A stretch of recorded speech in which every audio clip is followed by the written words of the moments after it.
E a nossa entrevista de hoje é para falar sobre evangelização nas redes, né?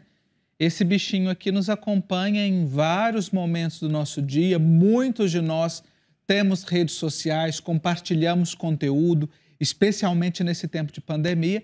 E para conversar com a gente sobre o assunto, nós temos a alegria de receber aqui a jornalista Thalita Salgado, ela que é coordenadora do Vicariato de Comunicação da Arquidiocese de Goiânia e também é assessora de comunicação da Arquidiocese de Goiânia. Thalita, bem-vinda ao nosso programa. Para nós é uma alegria receber você aqui, viu? É uma alegria para mim estar aqui para a gente bater um papo sobre um assunto que é tão atual, né? Isso.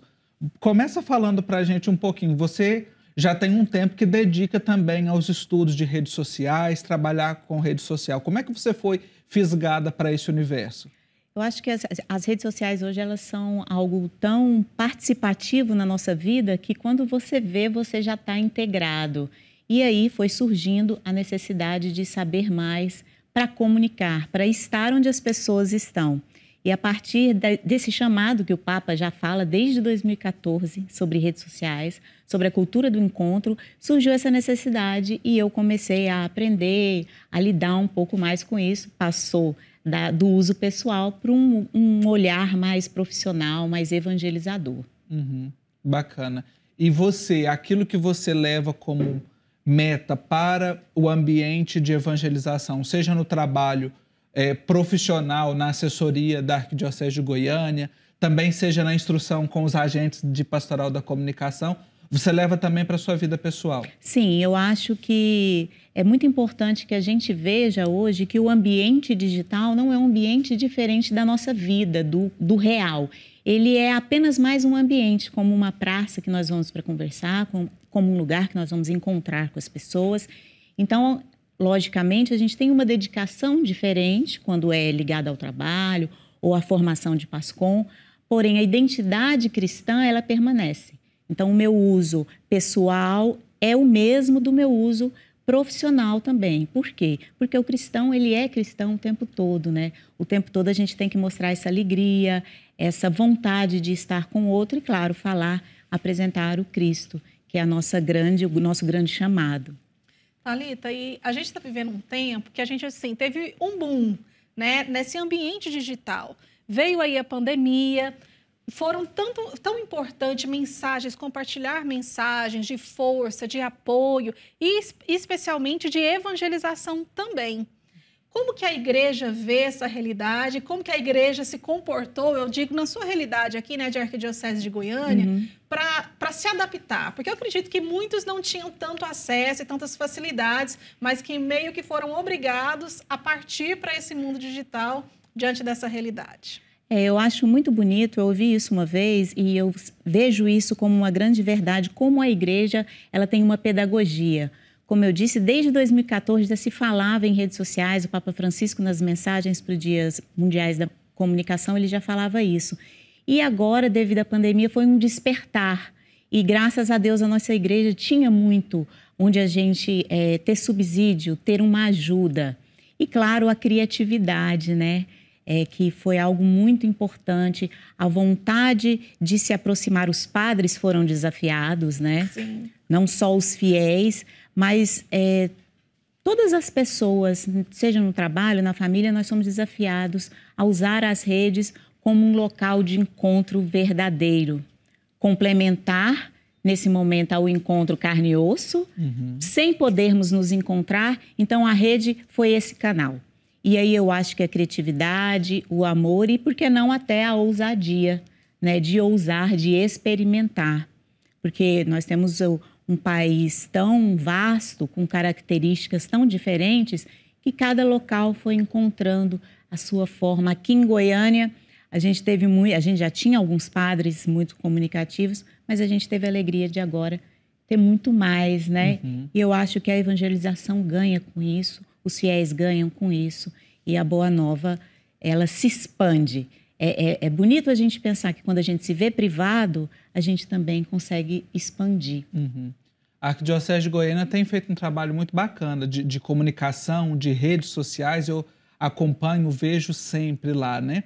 Podia partilhar para a gente um pouquinho como é que surgem as ideias, como é que são pensadas as atividades, porque isso pode inspirar também alguém que está nos acompanhando, talvez alguém que é agente de PASCOM, né, que pode estar, ou que mesmo que não seja um agente de PASCOM, da Pastoral da Comunicação, mas que possa ajudar a sua comunidade ou a sua paróquia também a evangelizar melhor nas redes sociais.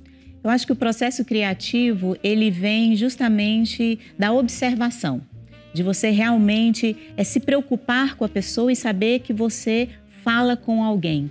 Muitos padres falaram para mim como foi desafiador falar para uma câmera, né? Eles que eram acostumados a celebrar com um povo tão próximo, com aquela resposta direta, e aí falar com uma lente. Então, o grande exercício é você saber que, independente, seja num post, seja numa transmissão de uma live, seja na transmissão da Santa Missa, que você continua falando com pessoas.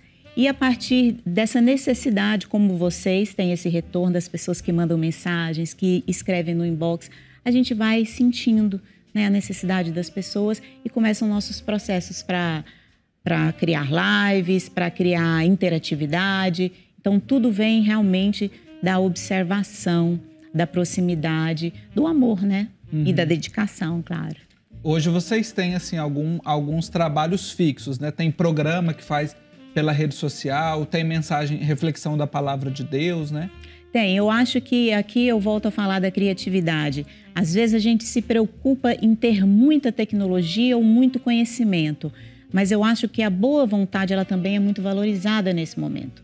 Você na sua paróquia, na sua comunidade, com o que você tem, é possível fazer uma comunicação que chega ao povo. Então, hoje em dia, o próprio celular, né? A gente faz muita coisa com esse bichinho aqui, né? Hoje em dia, existem aplicativos que facilitam para quem não tem um designer, para quem não tem uma pessoa profissional de arte. Então, eu acho que é a boa vontade, a curiosidade, né? E todo mundo pode fazer uma comunicação que alcance e que nesse momento é fundamental. É fundamental que as pessoas não deixem de comunicar por medo, né? Ah, não tenho recurso, eu não consigo ser como um ou como o outro. Na verdade, a comunicação, ela é rica e todos os valores se agregam nesse momento. Eu acho interessante, a Thalita, agora há pouco, ela tocou num assunto a respeito de que o meio digital era simplesmente mais um campo, mais uma área da nossa vida. Porque, infelizmente, assim, o que às vezes a gente vê nas redes sociais é tipo assim, não são as pessoas que são reais. Às vezes elas estão ali atuando.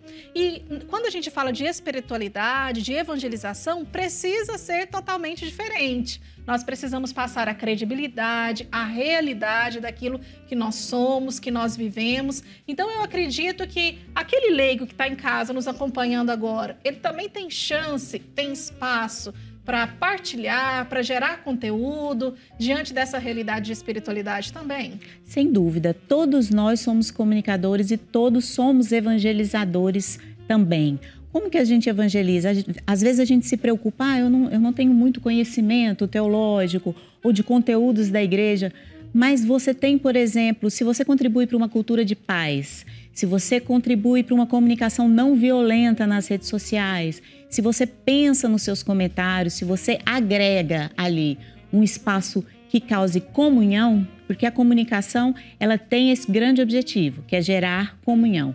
Então, se você está na rede e você tem essa possibilidade de unir, né, de congregar, de criar o diálogo, você também está evangelizando. Isso é muito cuidado, né? É verdade. Principalmente nesses dias que, pelos ânimos, pelo cansaço, até pelo medo, né, da pandemia, os ânimos estão mais acirrados. Então, é momento também da gente ser esse elemento de paz na rede social. Isso é evangelizar. Você tocou num assunto aí, Thalita, a respeito, e eu até puxo um pouquinho para a gente abordar um outro aspecto. A realidade de como se comportar nas redes sociais. Como é que o cristão deve se comportar nas redes sociais, dando testemunho? O cristão, ele deve se comportar como aquele que conhece a Cristo, que teve um encontro com Cristo. Então, em primeiro lugar, é uma característica de alegria, é uma característica de ver o outro como irmão e saber que nós estamos aqui para construir um mundo de amor, um mundo melhor. Então, se eu tenho essa consciência, isso vai refletir no meu comportamento, porque a gente não pode dar contra-testemunho. Às vezes a gente acha que testemunho é somente não, mas eu vou à missa, eu sou um bom cristão. Mas se você vai à missa e a missa não te acompanha em outros setores da sua vida, se você não leva aquele alimento que você recebeu, é bom a gente repensar um pouquinho, né? Porque não tem como conhecer a Cristo e isso não te modificar. Verdade. Você tocou num assunto aí também, desses acirramentos que às vezes acontecem nas redes sociais, da comunicação violenta que às vezes a gente promove, e muitas vezes também uma comunicação que não favorece a verdade, as chamadas fake news, né? Muita gente recebe, acha que aquilo é verdade, já compartilha, manda no WhatsApp, coloca no grupo da família, publica no Facebook, no Instagram e por aí vai. Como é que a gente pode lidar com essa realidade hoje que está muito presente, das fake news, das notícias falsas? Como é que a gente pode, alguma dica para a gente reconhecer o que a gente pode fazer para não esparramar essas notícias? Eu acho que a primeira coisa é você ser, no bom sentido, desconfiado. Você viu uma notícia, aquela notícia chegou de uma forma um pouco estranha, você ver a fonte, da onde que saiu aquela notícia, quem disse isso, aonde está isso, né? Esse é um ponto importante. Depois que você sabe da origem, você pensar, eu vou compartilhar com qual objetivo? Qual é o meu objetivo a fazer um compartilhamento, a colocar num grupo do WhatsApp? Então, se você sabe qual a origem, se você vê o sentido do compartilhar, isso você já evitou de grande parte das fake news. E segundo, saber que você tem um compromisso com a verdade. O cristão, ele tem um compromisso com aquilo que é verdadeiro. Então, o que é verdadeiro, a gente procura fontes confiáveis. Hoje a gente vê o próprio Papa Francisco, né, sendo atacado. Ele tem os canais oficiais dele. Então, gente, dá uma olhadinha lá, vê se é verdade. Será que foi isso mesmo? Será que foi isso que foi dito? Isso contribui muito para essa cultura do encontro, para essa comunicação não violenta e para a paz, né? Dentro e fora das redes. Isso é muito importante. Eu às vezes falo com a minha mãe. Eu disse, mãe, a senhora recebeu alguma coisa, a senhora achou duvidoso, não passa para frente não. Pergunta, me manda, fala, ô filho, é verdade isso daqui? Porque a gente olha, orienta, né? E a mentira é igual fofoca. Ela tem que morrer em você. Sim. Chegou ali. Se você viu que não é verdadeiro, não passa para frente, né? Porque você vai quebrar um ciclo. Se cada um assumir esse compromisso, acho que a gente dá uma melhora bastante significativa, né? E a gente também tem que ter a questão da responsabilidade, né? Uma fake news, ela tem um efeito devastador. Não é simplesmente algo que o Marcos me fala e eu falo, olha, isso não é verdade. Às vezes não se tem a oportunidade de dizer que aquilo não é verdade, ou quando você descobre, aquilo já causou um mal. Então, isso é fundamental e isso também faz parte da evangelização. Isso é bacana colocar isso, Vanessa, antes de você perguntar e entrar aqui na roda, porque às vezes a gente acha que a evangelização é só postar foto de santo, frase de santo, fui na missa, fiz check-in, essas coisas. Não é não, né? Não é não. E a responsabilidade, né? A própria responsabilidade do cristão mesmo. Porque isso vai contra o mandamento de Deus, não levantar falso testemunho. Quando eu falo mal de alguém, quando eu falo uma coisa que eu não sei se foi verdade, eu posso estar comprometendo a vida de alguma pessoa, né? Thalita, mas conta pra gente alguma iniciativa que você viu aí nas redes, legal, que você achou, assim, nesses últimos tempos, de coisas criativas de evangelização, até para dar ideias, né? Quem sabe borbulhar ideias aí na cabecinha de todo mundo que está nos acompanhando. Olha, eu tenho ideias que parecem simples, mas eu acho que tem um efeito muito grande. A gente percebeu, por exemplo, pessoas que fizeram oração, né, nos grupos de casais via WhatsApp, muito simples. As pessoas se juntavam, às vezes até porque uma tinha um doente, tinha alguma pessoa isolada e rezavam juntas naquele mesmo dia, no mesmo horário. E isso foi algo que aproximou as pessoas. Eu acho, parece simples, mas tem uma criatividade, né? Os jovens, eles se viram com uma responsabilidade muito grande nesse momento. Então, eu acho que também foi um momento da gente ver uma presença diferente deles, dando testemunhos, falando até... Eu acho que a grande sacada é mostrar a realidade. Então, hoje a gente vê os stories, A pessoa está ali no seu dia a dia, ela mostra que ela está tomando um café, mas ela acabou de fazer a oração dela, né? Ela compartilha que ela fez uma oração ao santo de devoção. Então, eu acho que a gente está vendo a riqueza da fé, mostrando um cantinho que tem em casa, né? Então, eu acho que são atitudes criativas que a internet nos possibilitou, e eu acho importante que a gente também comece a fazer um balanço do que fica.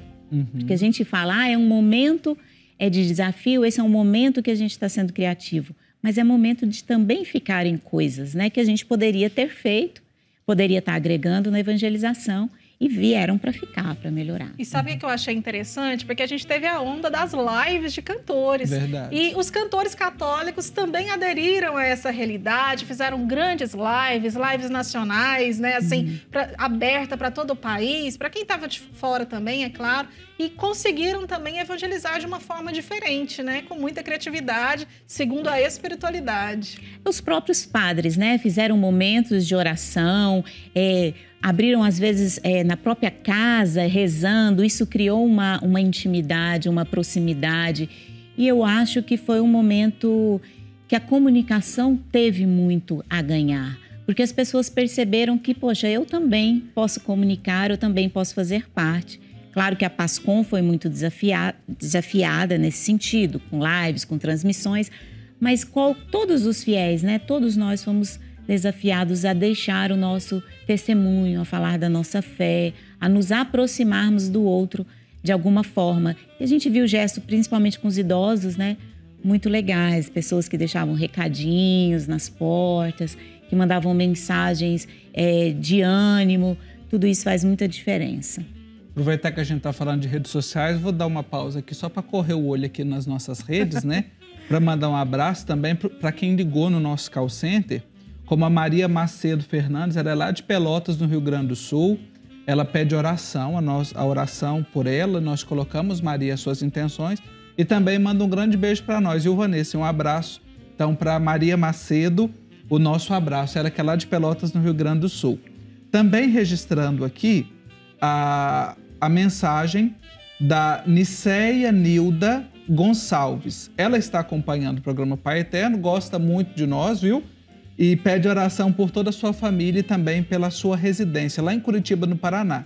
Então, um abraço também para a Niceia, que é associada à família Os Filhos do Pai Eterno, lá em Curitiba, no Paraná. É sempre bom a gente dar uma olhadinha, porque o pessoal está acompanhando, está ligadinho. É um olho na TV, o outro olho na rede, ou às vezes está acompanhando também o programa pelas redes sociais, pelo YouTube, pelo Facebook, né? A gente faz isso no nosso dia a dia mesmo, Verdade. Né? A gente se pega fazendo isso. Marcos, temos aqui também a Leide Santana. Ela agradece ao Pai Eterno por cuidar dela, de toda a sua família, e deseja para todos que estão assistindo saúde, paz e muita força.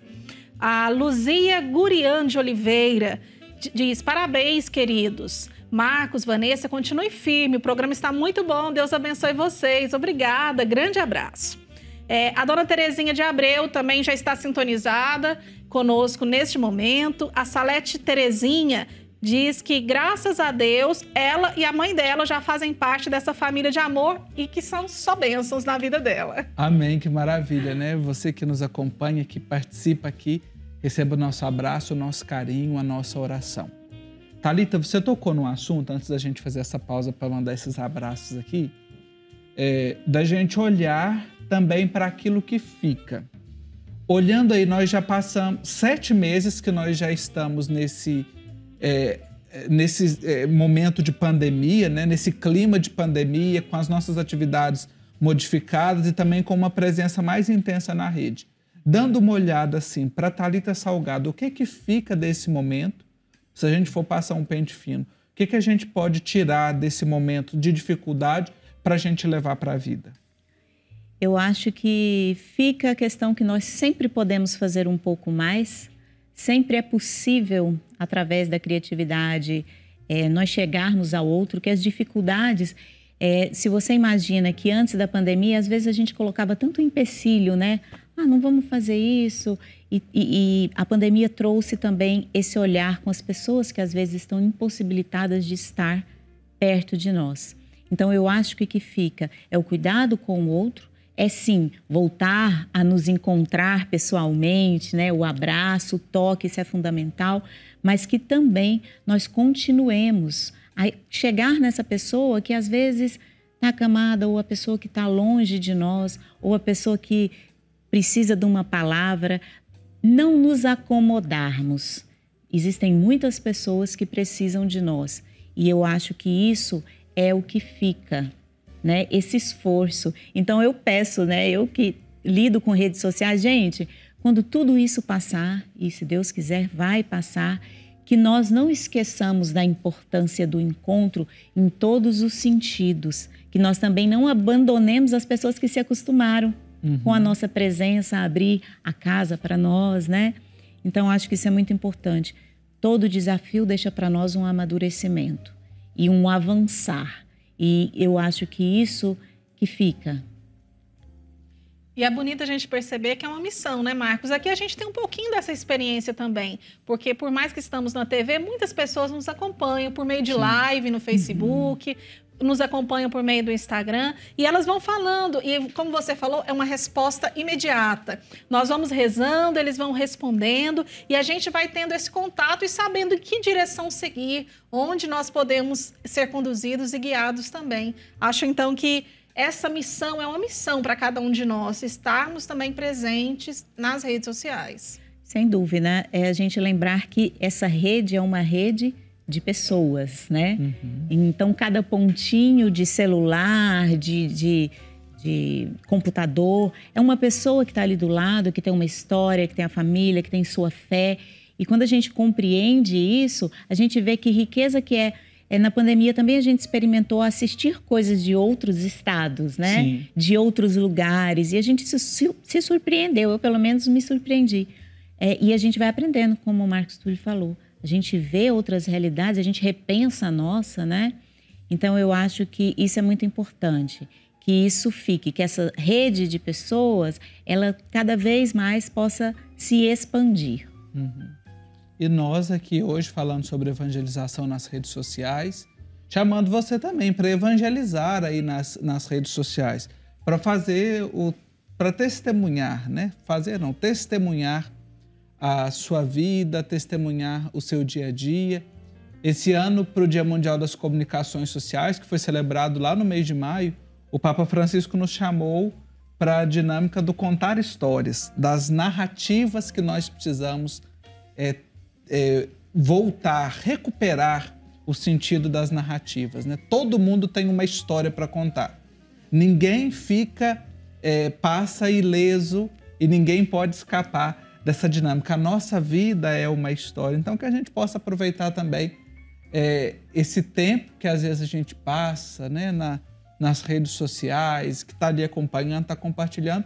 Aproveitar bem o nosso tempo para compartilhar coisa boa, né? Às vezes a gente pensa, acho que essa história minha não tem graça, mas é justamente, às vezes, o seu testemunho, aquilo que você tem a compartilhar, que vai tocar o coração da outra pessoa, que vai falar do amor de Cristo para ela. Então, exatamente, às vezes, ao invés da gente procurar tanto o que compartilhar, o que eu vou fazer, olhemos para as nossas próprias histórias, para as graças que Deus derrama sobre a nossa vida e compartilhemos isso com o outro, né? Que riqueza, né, Marcos? Riqueza, né? Sempre bom. A Thalita é uma pessoa que eu conheci já, deve ter uns 3, 4 anos, né, Thalita? Que a gente vem aí trabalhando junto na Pascom também. Ela sempre com essa tranquilidade, muito dinâmica, criativa, animada. Eu gostaria de encerrar esse nosso momento aqui com a oração que o Papa faz no final da mensagem do Dia Mundial das Comunicações desse ano, né? A gente falou aqui dessa mensagem. Cada ano o Papa envia uma mensagem aos comunicadores. E ele fala exatamente sobre essa história que nós somos chamados a contar. Ele pede a proteção, a intercessão de Maria. Ó Maria, mulher e mãe, vós tecestes no seio a palavra divina. Vós narrastes com a vossa vida as magníficas obras de Deus. Ouvi as nossas histórias, guardai-as no vosso coração, e fazei vossas também as histórias que ninguém quer escutar. Ensinai-nos a reconhecer o fio bom que guia a história. Olhai o cúmulo em nós em que se emaranhou a nossa vida, paralisando a nossa memória. Pelas vossas mãos delicadas, todos nós podem ser desatados. Mulher do Espírito, mulher da confiança, inspirai-nos também a nós. Ajudai-nos a construir histórias de paz, histórias de futuro, e indicai-nos o caminho para as percorrermos juntos. Amém. Amém. Que Maria nos ajude sempre mais e que ela possa sempre interceder por você, viu, Thalita, pelo seu trabalho. Amém. Na Arquidiocese de Goiânia, o trabalho lá no Vicariato de Comunicação. Que nós desejamos também um abraço para todos os colaboradores lá, né, que certamente estão aí acompanhando também. Com certeza, né? Um beijo, um abraço para eles, porque eu falo que tudo que nós realizamos em conjunto, realizamos em equipe. Uma pessoa só, ela não consegue, né? Mas quando nós nos juntamos em prol desse bem, dessa missão, tudo fica melhor. Maravilha, muito obrigado, viu, por ter passado esse momento da sua tarde aqui conosco, partilhando um pouco. O prazer foi meu.